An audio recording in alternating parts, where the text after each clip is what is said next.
Oh, bonsoir tout le monde, bienvenue sur Entrade Live, où on va s'attaquer à une nouvelle vidéo critique sur le voyage du docteur Dolittle. Alors, pour commencer, eh bien c'est un film réalisé par Stephen Gaghan, à qui on doit donc le film Syriana et Gold, et c'est scénarisé par Stephen Gaghan, ainsi que Dan Gregor, Doug Mand et Chris McKay. Oui, il y a un mec des Robot Chicken qui a fait le film, enfin le scénario en tout cas. Bref, attaquons-nous au résumé du film. Alors donc, après la perte de sa femme 7 ans plus tôt, l'excentrique docteur John Dolittle, célèbre docteur et vétérinaire de l'Angleterre de la reine Victoria, s'isole derrière les murs de son manoir avec pour seule compagnie sa ménagerie d'animaux exotiques. Mais quand la jeune reine tombe gravement malade, le docteur Dolittle, d'abord réticent, se voit forcé de lever les voiles vers une île mythique dans une épique aventure à la recherche d'un remède à la maladie de la reine. Et voilà. Alors sinon, on va tout de suite attaquer les différents points du film. Alors pour commencer, le jeu d'acteur est excellent, en particulier chez trois acteurs. Robert Downey Jr., bien évidemment, mais en même temps, lui, il a vraiment un talent fou pour jouer les personnages torturés et excentriques, quoi. Bon, évidemment, il a un passé et un vécu qui lui permet d'être à fond dans les personnages, parce qu'il est vraiment passé par là. Mais vraiment, il sait faire ça, et il sait faire d'autres choses, hein, comme l'a prouvé d'autres films comme Le Juge et compagnie. Vraiment, c'est un excellent acteur et là, il le joue avec brio. En plus, ce film-là, c'est un projet qu'il porte sur lui depuis des années, qu'il attendait d'avoir fini son contrat avec Marvel pour pouvoir le faire. Je suis hyper content qu'il ait pu le réaliser. Sinon, dans les autres acteurs, il y a le jeune Harry Collet, à qui on doit le rôle de Tommy, qui se débrouille très bien, franchement. Pour un jeune garçon, il a un très bon jeu d'acteur, notamment il y a une scène où donc il est avec son oncle et son cousin, ils sont à la chasse. Tommy, lui, n'aime pas du tout l'idée de tuer, il est même plutôt genre défense les animaux. Et durant la partie de chasse, il blesse gravement et par accident un écureuil. Et on lit parfaitement la tristesse, l'inquiétude du personnage dans son jeu d'acteur. Vraiment, il joue hyper bien pour un jeune enfant. Et croyez-moi, c'est vraiment pas évident quand t'es un gamin de faire du cinéma. Il y a beaucoup qui ont très mal tourné à cause de ça et qui ont eu une vie de merde. Alors sinon, on peut aussi noter le jeu d'acteur de Michael Sheen, donc le docteur Blake Mudfly, le grand méchant du film, enfin l'un des grands méchants, qui joue parfaitement les méchants un peu machiavéliques mais un peu stupides à la fois. Vraiment, j'ai beaucoup aimé son personnage, il m'a fait beaucoup rire, quoi. Et sinon, l'histoire est parfaitement écrite pour atteindre le public ciblé, c'est-à-dire les enfants, parce que oui, c'est vraiment un film qui cible les enfants, de par ces thèmes qui sont assez soft. Enfin, du moins, ils sont adultes, mais ils vont pas à fond dans le sujet, ils restent relativement soft. On voit vraiment que le public ciblé, c'est les enfants. Et en même temps, Robert Downey Jr. l'a toujours dit, ça, c'est pour ces gamins qui fait ce film-là, quoi. Donc, il est vraiment amené pour ça. D'ailleurs, le personnage de Tommy est vraiment écrit pour ça, parce que ça permet vraiment aux enfants de se représenter, de se retranscrire dans son personnage, hein. Et en plus de ça, les blagues du film, les trois quarts des blagues, eh bien, elles sont parfaitement écrites pour qu'elles soient compréhensibles pour un enfant sans pour autant aller dans le crûment. Parce que bon, pour vous donner un exemple, il y a une blague qui a fait rire tout le monde et moi, ainsi que moi, hein. Donc on voit le méchant, donc le fameux docteur Blade Madfly là, qui voit au loin une baleine sur son bateau qui fait des mouvements de nageoire comme si elle faisait coucou. Et donc on le voit en mode tout gentil, tout mignonnet. Oh salut la baleine! Et là soudainement on a un gros plan sur cette baleine là et une autre à côté de lui. Et la baleine qui ne bouge pas lui dit comme ça: Mais Marc, je rêve où t'es en train de lui faire un doigt d'honneur. Et là la baleine qui fait coucou lui dit: Bah évidemment que je lui fais un doigt d'honneur, il n'a aucun honneur. Je suis désolé, mais moi, j'ai trouvé ça tellement bien parce que, en gros, elle lui fait un putain de fuck. Et pourtant, c'est tellement bien écrit, bien amené, que même les enfants peuvent en rire sans comprendre le côté très cru de la blague. Vraiment, je trouve ça, c'est un bel effort d'écriture, quoi. Sinon, on peut noter que le film s'approprie très bien le personnage du Dr. Dolittle et on fait pas juste un copier-coller de la version la plus récente, c'est-à-dire celle avec Eddie Murphy, car là on part bien sur le fait que, par exemple, le docteur Dolittle, sa capacité de parler aux animaux, c'est un langage, enfin c'est plusieurs langages qu'il a appris à maîtriser, et que donc il peut apprendre à quelqu'un, d'où le fait que Tommy devient son apprenti, et qu'il lui apprend à parler aux animaux. Là c'est pas comme dans Docteur Dolittle de Eddie Murphy, où c'est un don, et si t'es pas de sa famille, bah tant pis, tu l'as dans l'os. Là non, là vraiment ils ont tout fait pour que n'importe quel gamin puisse se sentir capable de devenir l'apprenti du docteur Dolittle, quoi. Et en plus, au lieu de partir dans une aventure très terre à terre, assez citadine, un peu comme l'a fait celui d'Eddie Murphy au final, hein. Eh bien là non, parce que là on part vraiment dans une expédition, une aventure épique et magique, parce que bon là leur but c'est de trouver un arbre magique pour soigner la reine, et ils vont être confrontés par exemple à un moment à un putain de dragon, quoi. Donc ouais, là on part vraiment dans le fantaisiste pur et brut, et très charmant, très soft, très mignon, vraiment pour ça plaise aux gosses, quoi. Vraiment tout est hyper bien pour ça à ce niveau-là. Et d'ailleurs, il y a l'idée d'inclure des scènes où le docteur Dolittle parle de tes animaux, mais ce n'est pas traduit. Donc, c'est-à-dire, on le voit en faire. Par exemple, il parle à un gorille, il fait. Ouh, ouh, ouh, ouh, ouh, ouh. Vraiment, c'est hyper bien amené parce que ça permet vraiment d'apporter tes éléments un peu rigolos, genre il fait tes gestes de grand gorille, etc. Vraiment c'est chouette pour les gamins. Et ça permet de montrer que, bah oui, il a une capacité, une connaissance que aucun autre à part lui à l'heure actuelle a, et ça lui permet de faire des choses extraordinaires, genre communiquer avec des animaux, quels qu'ils soient, il peut communiquer très bien avec un gorille, un perroquet, une pieuvre, une putain de baleine, un dragon, je veux dire, ça c'est hyper bien amené, quoi. Donc ça c'est très très bien amené. Par contre, il y a un coup, enfin il y a un point qui est un peu dommage par contre, c'est que ces scènes où il discute avec les animaux, elles sont parfois un peu confuses parce que, par exemple, le docteur de Little est un coup très animalier dans sa façon de parler avec un animal. Par exemple, quand il parlait de son gorille Tchétché au début, mais vraiment il fait des signes comme ça. Ouh, ouh, ouh, ouh, ouh, ouh. Vous voyez, il se tape la poitrine, il fait des gestes vraiment de singe, quoi.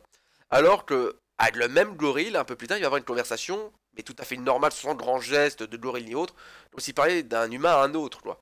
Alors, je sais, c'est très détaillé de ce que je dis là, mais moi je trouve ça un peu dommage parce que d'un côté, ça avait son petit charme, moi je trouve que le docteur Dolittle fasse un peu des gestes d'animaux pour pouvoir leur parler et tout. Bon, après pour la pieuvre et compagnie, je sais pas comment il aurait pu retranscrire ça dans le film, mais voilà, ne serait-ce que pour le gorille et les animaux un peu classiques, ça aurait été cool. Ou alors que il parle comme un humain avec tous les animaux, comme ça aurait rendu le truc un peu moins confus. Enfin, moi j'ai trouvé que ça rendait confus le film. Sinon, mais par contre, là, on va aborder de vrais points négatifs. Par contre, là, je suis désolé, mais euh, le film souffre d'un énorme, enfin, le film, pardon, souffre d'un souci d'écriture, notamment sur les personnages secondaires, quoi, parce que et par personnage secondaire, j'entends surtout les animaux, à l'exception de Tchétché le gorille et de Polynésia le perroquet. Où là c'est très bien exploité, mais les autres c'est horrible quoi, parce que je l'explique. Polynésia est un perroquet qui a la capacité de pouvoir parler aux humains. Elle sait très bien parler l'humain, comme elle le dit elle-même. Et c'est celle de perroquet, c'est cette personne qui pousse le docteur Dolittle à sortir de son exclusion depuis 7 ans pour aider les gens derrière, s'ouvrir aux gens et redécouvrir la vie, à réapprendre à la savourer, à en profiter, quoi. Donc ça c'est vraiment cool, surtout c'était le perroquet de sa femme en plus. Et Tchétché, c'est un gorille qui l'a sauvé avec sa femme, c'est expliqué durant le petit spin-off d'intro qui est d'ailleurs d'une très bonne qualité d'animation. Franchement, il devrait faire un dessin animé d'Auteur de Little là-dessus. Où en gros on apprend que Tchétché est un gorille qui, suite à des maltraitances de la part de braconniers, a perdu toute confiance en lui. Il a constamment peur, il a peur des gens, genre quand il voit Tommy la première fois qui est juste un gamin taille comme une brindille, il s'écroule de peur.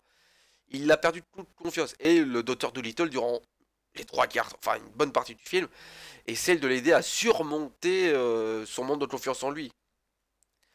Et donc ça c'est ultra bien amené. D'ailleurs à un moment il la surpasse parce que en gros à un moment Tchétché prend grosse confiance en lui et il tabasse un tigre en lui fracassant les couilles, littéralement parlant. Ça c'est ultra bien amené. Mais derrière les autres animaux qui eux aussi sont tous introduits et présentés ont tous des problèmes soit physiques, genre il y a une noix, enfin un canard qui a une patte en bois. Bon, ça, je vois pas trop ce qu'il pouvait en faire, mais voilà, elle était présentée comme ça. Un autre, il y a un ours polaire qui, quoi qu'il fasse, même s'il se colle la tronche contre du feu, il a constamment froid. Il ressent que le froid non-stop. Et le docteur de Little essaie de lui faire comprendre que c'est jeu psychologique, etc. Mais c'est jamais aussi bien exploité que avec Tchétché ou Polynésia. Parce que, par exemple, l'ours qui a tout le temps froid, il surmonte ça tout seul en fait, parce que plus d'une fois, il enlève son bonnet en disant ah, ben c'est bon, là je suis chaud, et il y va. Bon, après, c'est peut-être parce que John Cena voulait pas doubler un ours faiblard, peut-être, ça je ne sais pas, hein, c'est peut-être ce qui s'est réellement passé dans les coulisses, parce que oui, il est doublé par John Cena, Mais voilà, tous les autres animaux qui participent à l'aventure, eh bien, à aucun moment tu vois qu'ils arrivent à faire avancer l'histoire, à surmonter les obstacles et à surmonter leurs problèmes personnels. Parce que bah, c'est pas traité du tout, ce qui est très dommage, parce que à ce tarif-là, mettez pas autant d'animaux, ou soit dites-leur qu'ils sont normaux, mais c'est juste les potes à Dolittle et qui lui sont reconnaissants parce qu'il les a aidés dans le passé. Mais leur mettez pas tes handicaps pour qu'au final, bah, ça serve à rien et qu'ils les aient toujours à la fin. Ou qu'ils les surmontent d'eux-mêmes par magie, quoi. C'est vraiment dommage, ça je trouve ça c'est très mal exploité.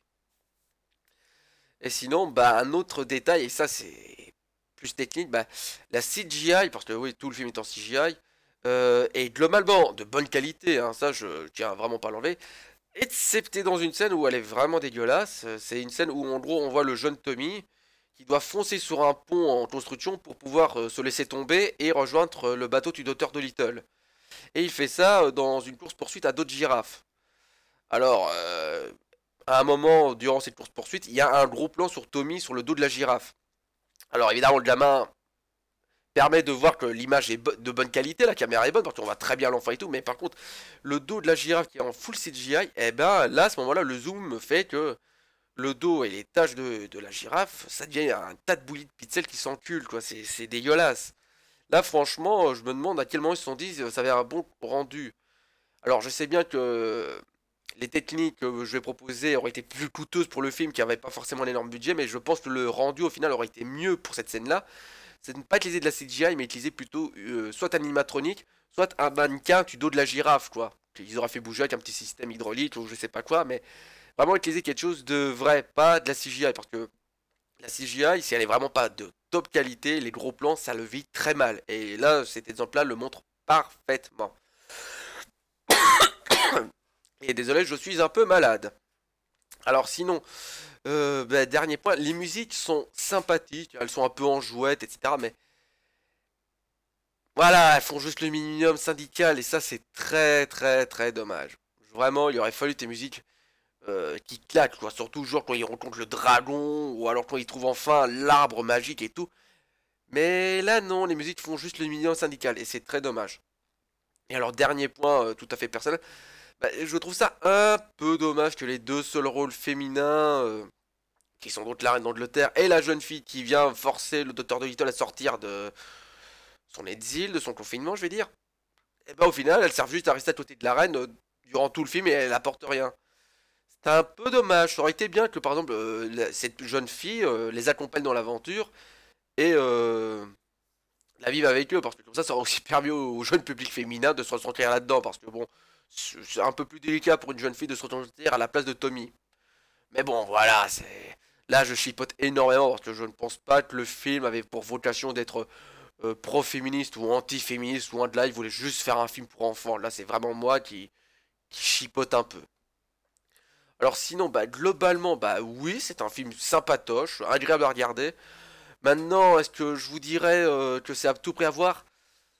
Bah, à moins d'avoir tes enfants à qui vous voulez faire passer un bon moment magique, pas vraiment, non, parce que voilà, à part les grandes performances de Robert Downey Jr. et autres, bah le film m'a pas spécialement marqué. J'ai pas passé un mauvais moment, comme j'en ai pas passé un super non plus quoi. C'est le film, je suis content de l'avoir vu une fois pour dire je l'ai vu et parce que voilà, c'est un projet que Robert Downey Jr. voulait absolument porter au cinéma et que j'espère vraiment qu'il va avoir un peu de succès, qu'il puisse faire ses autres projets perso parce que bon, je suis content pour lui qu'il se soit libéré du carcan d'Iron Man.